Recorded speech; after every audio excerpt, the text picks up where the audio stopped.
Oke teman-teman, ceritanya pada video kali ini saya ingin rapi-rapi Corolla DX. Rapi-rapinya dalam hal ini perkabelan, karena setelah saya ganti dinamo ampere ya, itu ampernya habis terus baterainya. Nah ini saya menduga ada kesalahan kabel ya, karena dulu itu masih belum IC, sekarang pakai IC. Apa yang perlu dicari tahu, simak selanjutnya di video ini.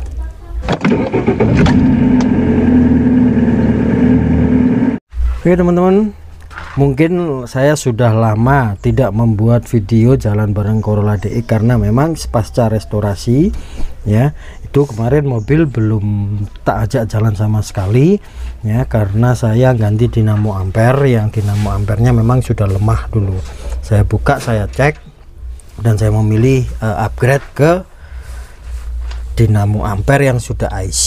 Nah ternyata jalur kabelnya berbeda. Lah saya cek, saya bongkar-bongkar, saya buka semua solasi-solasinya ya.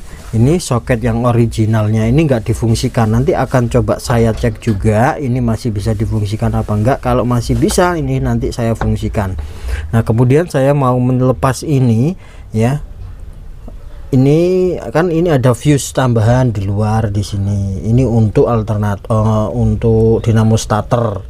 Nah kenapa tidak memungsikan yang ada di sini? Ada masalah apa kira-kira?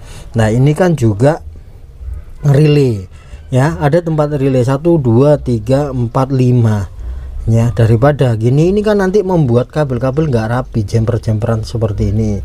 Nah nanti akan saya pelajari pelan-pelan ya, biar ketemu permasalahannya di mana, karena mumpung sudah bongkar-bongkar ya. Jadi saya akan mempelajari jalur kelistrikan mobil konvensional. Kalau Corolla DX ini pasti memiliki kesamaan dengan mobil-mobil konvensional yang lainnya. Jadi ini sebagai sarana belajar juga, memang agak lebih lama ya dengan dibawa ke bengkel ya, tetapi dengan belajar sendiri ini saya bisa menangani kasus-kasus yang terjadi ketika mobil-mobil bermasalah ya. Itu kenikmatannya di situ ya. Ini dinamo ampernya sudah saya ganti baru yang IC, nanti diurut kabelnya. Dan kemarin saya cek semua ini ya, apa sikringnya. Ternyata sikringnya ini sebenarnya ini ada 7,5 ampere ya, sini ini 7,5 ampere, 15 ampere, 15 ampere, sedangkan ini aja yang 15. Ini 1 2 3 4 ini diganti 20 ampere. Nah kenapa begitu? Saya menduga di toko offline itu tidak ada sikring yang kecil-kecil, sikring yang besar banyak, sehingga orang-orang dulu membeli sikring yang ada aja dan dipasang. Nah karena apa, baterainya cepet sekali habisnya, saya ngecek juga sekalian akhirnya sikring di sini. Nah kalau ini tutupnya masih ada teman-teman. Nah ini ternyata setelah saya cek kemarin yang mati satu di sini, yang 5 ampere untuk radio. Kebetulan radionya kan nggak berfungsi. Nah sekalian nanti mencoba di otak-atik, barangkali radionya masih bisa. Nuansa klasiknya nanti full kayak gitu ya, kembali ke zaman kejayaan mobil ini. Nah kalau ini lengkap, saya bisa melihat skema diagramnya. Nah ini kan terbaca ya. Oh terbalik, sorry. Nah untuk wiper atas ini 20 ampere ya, 20 ampere. Kemudian untuk radio 5 ampere. Untuk apa ini, gauges ini apa ya, ini 10 ampere. Kemudian lighter pemanas ini 10 ampere. Kemudian turun 5 ampere, engine 10 ampere.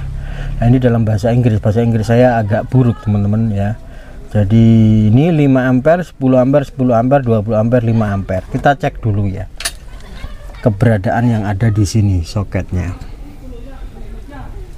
apakah sudah sesuai. Lah ini 5 ampere ini sesuai, kemudian 10 ampere untuk engine sesuai, ini lighter 10 ampere sesuai. Kemudian ini untuk ini Hughes ini korek ya, ini 10 ampere betul cocok. Hyper 20 ampere berarti radio ini yang perlu nanti diganti 5 ampere karena bisa menyedot kayaknya ya. Kemudian sini ada sekring lagi.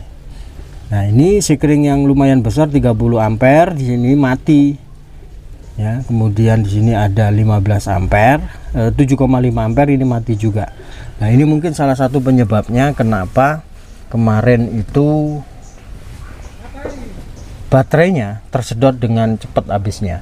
Nah ini saya bongkar-bongkar teman-teman, apakah bisa? Tidak bisa, saya benar-benar autodidak ya.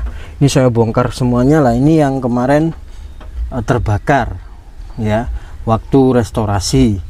Nah saya menduganya ini enggak ada kaitannya dengan jalur-jalur karena ini enggak diaktifkan. Ternyata setelah saya bongkar, AC ini saya lepas.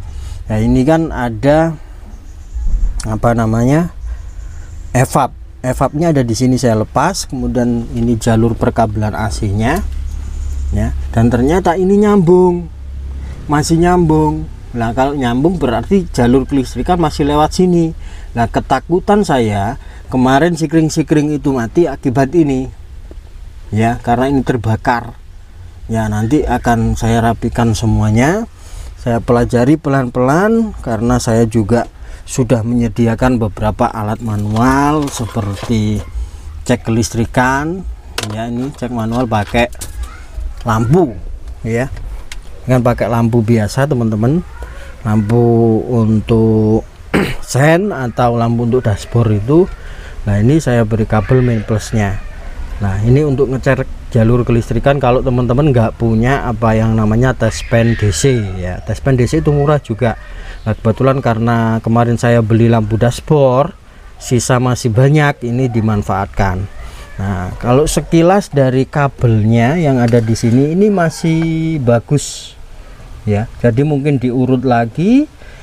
Yang tidak aktif itu nanti akan dilepas, atau yang memungkinkan untuk diaktifkan ya diaktifkan. Nah ini kan kabel sound. Nah ini nggak dipakai tapi dia masih ada di sini ya. Ini nanti akan saya rapikan sekalian, mungkin agak lama seperti itulah. Sekalian nanti bongkar ini.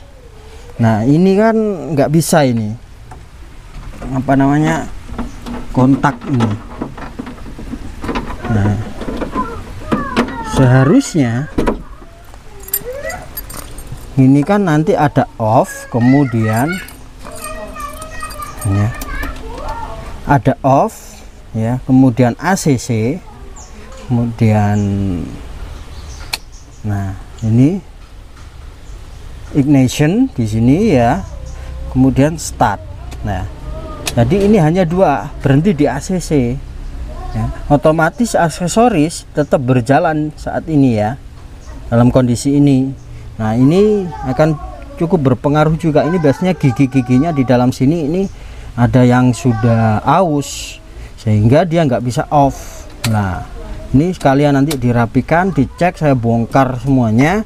Perkuncian-perkuncian ini saya berupaya untuk merawat dengan betul, setidaknya ini bisa berfungsi dengan normal ya. Dan juga kalian nanti akan saya turunkan mesinnya seperti itu teman-teman. Jadi agak lama mempelajari ini satu persatu perkabelan ya.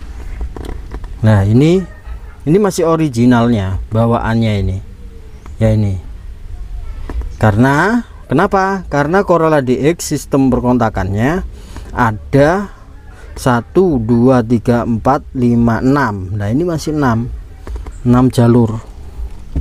Oh sorry, 7. 1 2 3 4 5 6 7 ya, ada 7 kabel ya. Nah ini kan menarik ini ya. Ignitionnya ada 2, kemudian amorter ini menggunakan amorter, ini bukan ACC ya. Ada ACC, kemudian ada starternya 2, amorternya 2 ya. Jadi seperti itu teman-teman di sini ini. Nah ini nanti akan saya pelajari karena Menariknya apa? Belajar otodidak seperti ini saat ini sudah sangat memungkinkan, karena di YouTube, di media-media sosial yang lainnya, saya browsing-browsing panduan manual itu juga dapat.